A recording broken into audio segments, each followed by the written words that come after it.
Okay, welcome back into it, everyone.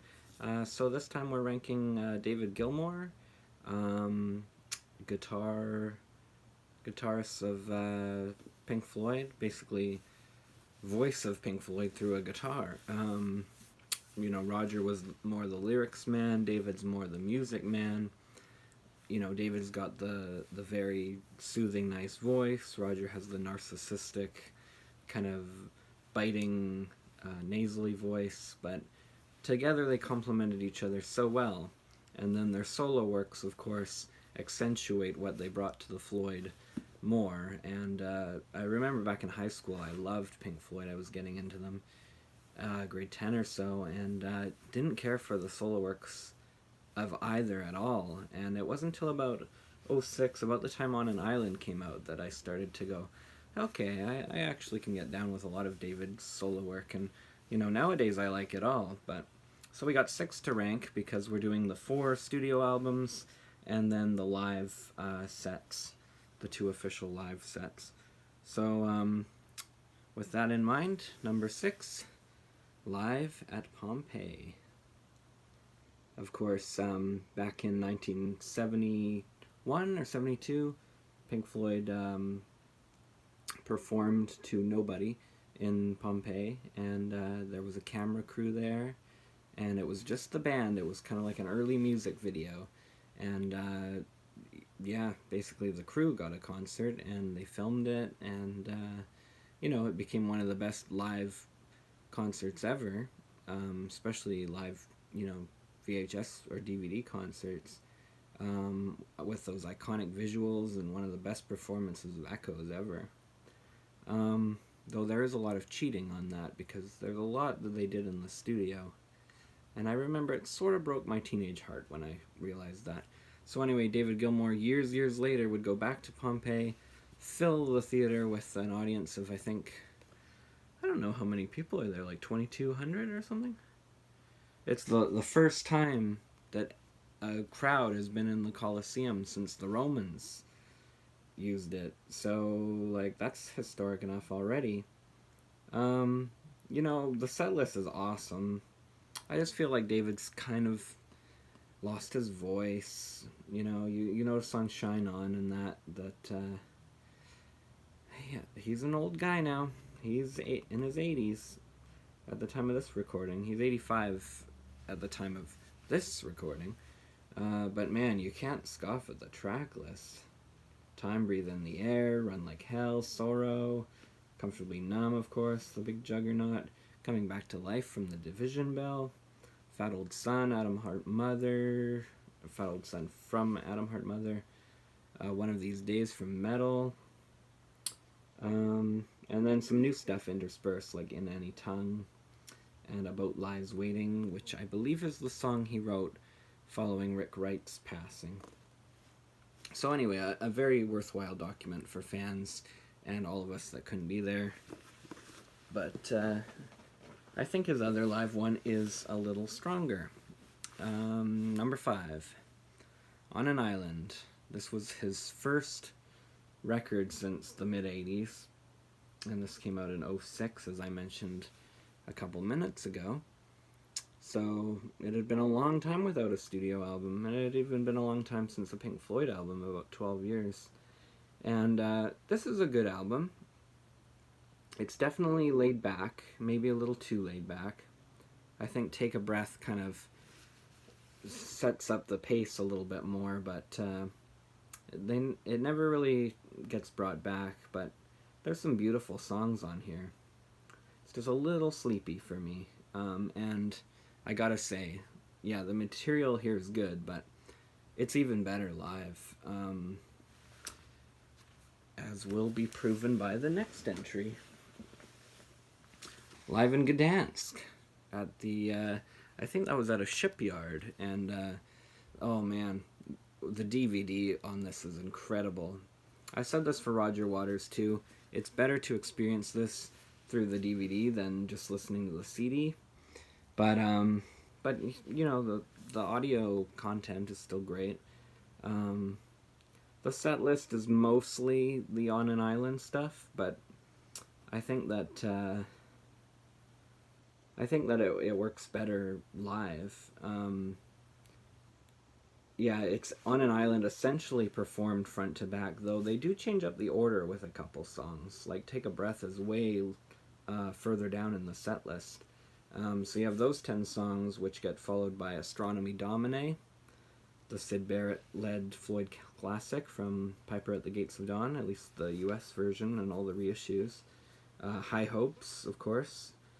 Great song. Echoes. Echoes, I mean, what's better live than Echoes, right? The 23-minute epic. Rick Wright's still with him performing. Incredible. Just a moment in time you can never capture again. A Great Day for Freedom. And then, as usual, ends with Comfortably Numb. So this was the big deluxe set that came out way back. I think it came out in 2007. And of course, Great Day for Freedom. There's Gilmour looking on. Yeah. Oh, I tried to put it away and the CD fell out. That ain't good. About Face is next. And like I said, when I was a teenager, this stuff really didn't resonate with me.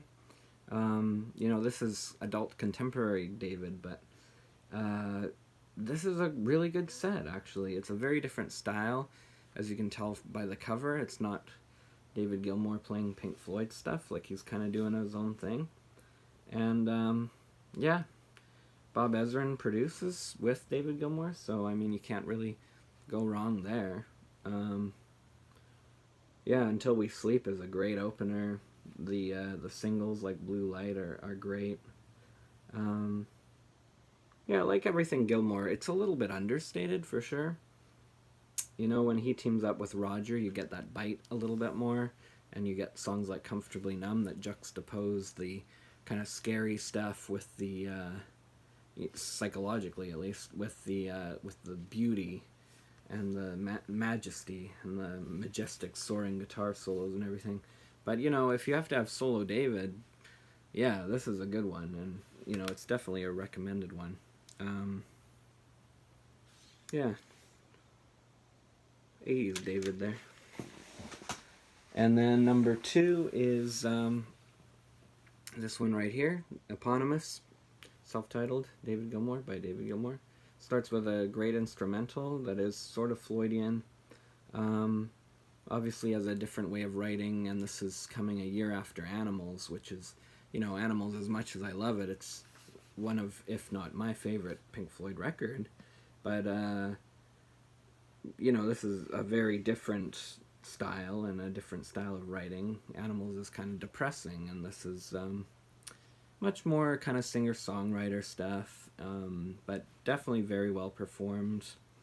Like I said, I didn't initially like this one, but the last 10 years or so have been kind to it, and David just felt like he wasn't being implemented in a way that he respected anymore in the Floyd, and so that's why he decided to go out on his own, and I guess he was first, really. I mean, of that lineup. I guess Rick Wright actually put out a record this very year, 78. Obviously, I won't do a Rick Wright ranking video. Spoilers, it would be number 2, Wet Dream, number 1, the 1996 record, Broken China. But yeah, when you only have 2 records, you can't really do a video like this, can you?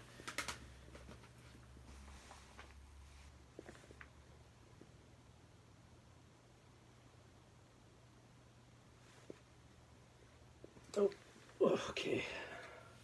That was an intermission. I was looking around, I'm like, where did I put number 1? I put it on top of the Endless River over there. Because the Endless River doesn't have any writing, and neither does this, and I don't know, I grabbed the white one, and I'm like, I want this one, the Rattle That Lock. A lot of people would be very surprised. Obviously, if you got this far, you can do Process of Elimination, but Rattle That Lock. Lose Those Chains. Yeah, as something so late career, I mean, it's weird because I put Live at Pompeii last because, you know, he's kind of losing his voice, and, you know, he's an old codger now, and I, you know, respect that. I respect him. But in the studio, man, he's getting it done. These are incredible songs. Like, I was really impressed. Like, the moment, this one didn't have to grow on me like all his other solo records did. When it came out, I'm like, I think this is my favorite David already. And it's not just the newness. And, you know, now that's proven because it's 6 years old, which is kind of blowing my mind because I remember the day this came out and it feels like it was a couple years ago. So that's a little depressing, but yeah, like a lot of David stuff and his Pink Floyd led stuff, it starts with an instrumental, then it goes into the big single, Rattle That Lock, Faces of Stone, Boat Lies Waiting is just beautiful. Also, you have In Any Tongue, Beauty, Today. Yeah, I think maybe the lowlight is a girl, or the girl in the yellow dress, but can't really scoff at anything off this one. And, you know, beautiful packaging. Comes with like a postcard and a pic and all sorts of stuff in here. But yeah, anyway, not going to be most people's number one. Probably controversial. That's okay. I definitely enjoy it. Front to back, I think it's his best work, which is crazy. And it could be his last solo record, but maybe he'll do one or two more. I don't know. The dude's 85. Like, if he wants to retire, you know, I respect that. A lot of his fans are going, yo, dude, go out on tour and we want to see you. It's like, he's 85. Like, you know, he can do what he wants. So, anyway, love the Floyd. Love all the solo members' work. I mentioned some Rick Wright stuff. Definitely check out Z, which came out with Dave Harris, I believe. And it's kind of 80s synth poppy stuff. It's not what you expect from Rick Wright. It got a 2019 reissue, I believe. So that's some good further listening. But if you want further listening from Gilmour and you go, yeah, AC, I've heard all that. You know, I have the Pink Floyd stuff. Yeah, me too. But definitely check this out. It's called The Orb, featuring David Gilmour. It's the electronic duo, The Orb. And this is one of their most vital releases, and he's all over this one, which is why his name's on the cover. I just didn't put it in because, I don't know, it's weird, because sometimes I would say collaborative releases should be in there, but it is, at the end of the day, more of an Orb album than a David Gilmour one. It's just with his vocals and his input. But man, if you like trance music and all that kind of stuff, this one is a good one. It's something really different, and it's really fresh. I think you should check it out. Anyway, that's all for that one. That's David Gilmour ranked. Please tell me your favorite David Gilmour LP, and yeah, we'll catch you in the next video. Take care of yourself, everyone. Goodbye.